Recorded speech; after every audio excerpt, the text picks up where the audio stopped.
Hello everyone and welcome back to the Smallholding. So just before I start, I'd just like to say a big thank you to everybody who has subscribed to my channel. I've been going just over a year now and it's done far better than I could have ever hoped. I remember when I did my first video, I wasn't sure if there was going to be any interest at all, and I just couldn't have wanted for any more. It's been really great and I've enjoyed doing it, and it's something I'm really looking forward to carrying on doing for many years to come, hopefully. So big thank you to everyone who's taken the time to subscribe and to watch my videos. So I just wanted to show you a little something I'm doing today. I'll get a lot of wildlife down here at the Smallholding, and I try to encourage it in any way I can. I put up bat boxes and bird boxes, and I put bird feeders out, and one thing I try and do is to leave little piles of sort of rubbish and brash dotted around the Smallholding. I think a lot of farms and places these days are just really tidy, and there's not always the sort of rough areas that wildlife sometimes needs, where it can just kind of get in there and stay warm and dry. So what I do is as I clear an area, so I've come through here in the last couple of weeks, coppicing this area, and I've just finished doing the coppicing. I've got a bit more logging up to do, and but I've finished all the chipping. I've saved just a little pile of brash just to make one little pile of for the hedgehogs in this area here, and I'll do a similar thing as I go round the holding, clearing other areas, leaving 2 or 3 little piles in each area. So I've done this in various ways in the past.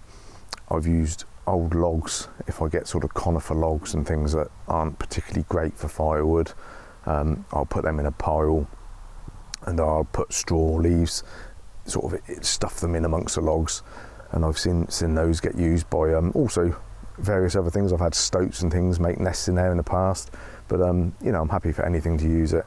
I've also done other piles. So this is a pile that I did last year, which was 4 or 5 big sacks of basically hedge clippings just tipped in a pile, and that will sort of be there for a few years yet. They tend to last. So for instance, here's one that is about, I'd say 4 or 5 years old and has pretty much deteriorated to nothing, but it did its job. You can obviously top it up and keep the piles going permanently. These are just ones I've kind of left, but anyway, what I'm going to show you today is just a really simple one. It's probably the easiest way of doing it, and it's just basically using hazel twigs. You need some sort of twiggy material to kind of hold all the leaves or straw or whatever you're using in place. Obviously if you get a high wind and it was just a pile of leaves, it would just be all over the place. So basically it's just leaves and twigs, and what I am going to do this time is use a little tunnel. Like I say, I have done it in various different ways, and I have done them on top of pallets before. I actually built what gave me the idea of using pallets was I built my daughter a little pallet house, pallet floor, pallet sides, with a tarp, and she used to sort of have little camps in there and a little campfire, and I noticed that almost every winter I had hedgehogs nesting in the pallets underneath because it was nice and dry. So I just thought I'd put a little tunnel, so I just knocked this up out of an old plank, and I'm just going to use that as a little entrance in. I don't think you need to do that, they'll just find their way into the pile anyway. But sorry about the croaky voice, by the way. I've just sort of getting over the dreaded lurgy that seems to be going around this last week, so I hope you can hear me okay. But what I'll do is I'll bring you in a bit closer and I'll just show you how I quickly assemble these piles. So basically I start with a big sack of leaves. These are 120 litres of leaves. Like I say, you can use straw, any sort of material that will basically provide the insulation and the warmth. And what I'm going to do this year, like I say, is use a little tunnel. So I will just sort of put this into the pile,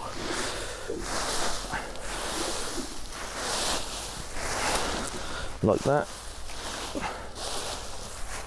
Like I say, I don't know that is necessarily needed, but I'll give it a go anyway. It looks pretty cool, doesn't it? Let's move that, and then all I do, I've got a couple of hazel rods here that are long straight ones. This is part of a hazel that was coppiced for the first time, and you always get more of these branchy bits the first time you coppice them. So the straight ones I'm going to cut into little pegs just to hold everything in. But all I do is just lay these twigs over the top in different directions. This just puts a bit of weight onto the leaves and helps to bind it all together.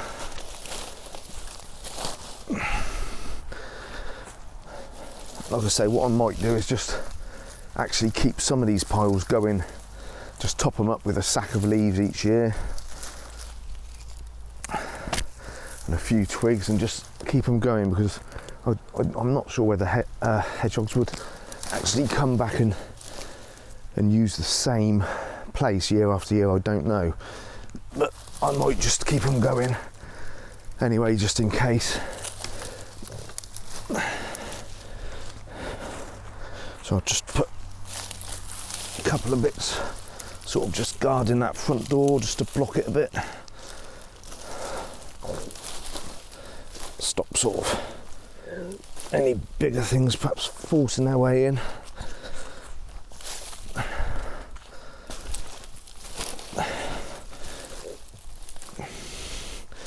So what I will do now, actually, because that one bag hasn't done quite as much as I want, I'll go and get another bag and I'll tip that on here so that it gets all between these twigs too.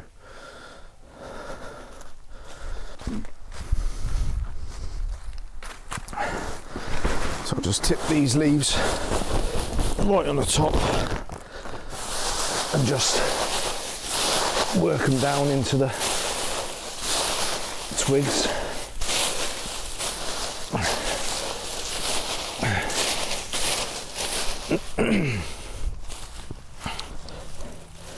That looks pretty cosy now. I'd want to sleep in there if I was a hedgehog. So the last thing to do, a pair of loppers, and all I do is just cut these hazel rods, cut that wonky end off, cut these hazel rods. I'll cut them on a bit of an angle just so I can push them in the ground, and then probably a couple of foot long, and then I'll just push these into the ground just to kind of bind everything together a bit. So just through the twigs and just down into the ground a few inches. And this will just in high winds and stuff will just help to hold it all together.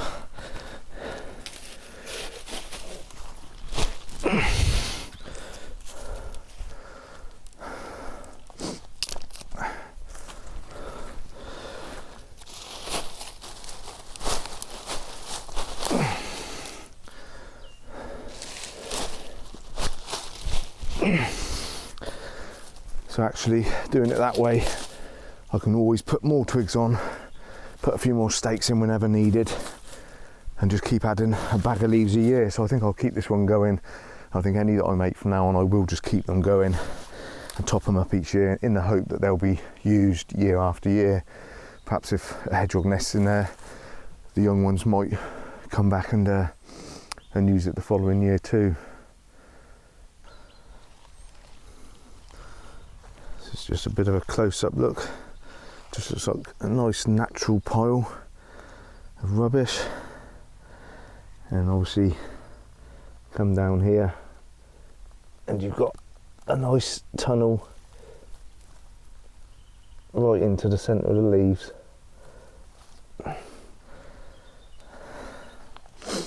So hopefully that will do the job. So just before I go, guys, I'd like to share with you this little guy. This was a baby hedgehog that under my old poultry shed down behind my gravel area, there was a hedgehog nesting under there. I saw her making a nest early in the year, and this was the only young one that I actually saw. And I tend not to mess with them. I don't obviously try and pick them up or anything like that. I just like to watch them. This one did curl up in a ball on his back and looked like he was a little bit stuck, so I did give him a bit of a helping hand just to get back on his feet. And it was obviously just a little excuse to have a little stroke of a gorgeous little baby hedgehog. Although he did have a little wee of himself, so I think maybe he was a little bit frightened. But anyway, it's a beautiful thing to see. Such a gorgeous little thing, little baby hedgehogs. They're just lovely looking little creatures. And I just want to do everything I can to encourage these little slug and snail snufflers to live happily on my holding and keep those pests down. So obviously this is something that anyone can do, provided you've got the area. I know not everyone's got a big enough garden to do it, but if you have a large garden or an area where you do your composting and you've got a little corner, you probably only need 4 square feet, something like that. And all you need is a few leaves, bit of straw, a few twigs, cut your hedge, just dump them in a pile rather than burning them. And they'll use it, they'll come and use it. If there's any hedgehogs in the area and they need somewhere, it'll just give them somewhere to go. So, I think if we all do what we can to help the hedgehogs on their way, it can't do any harm, can it? But anyway, guys, thanks for watching. And again, thanks for subscribing, anyone who's subscribed. And please subscribe if you're enjoying the videos. And there's going to be plenty more to come. And we will definitely see you next time, guys. Take it easy.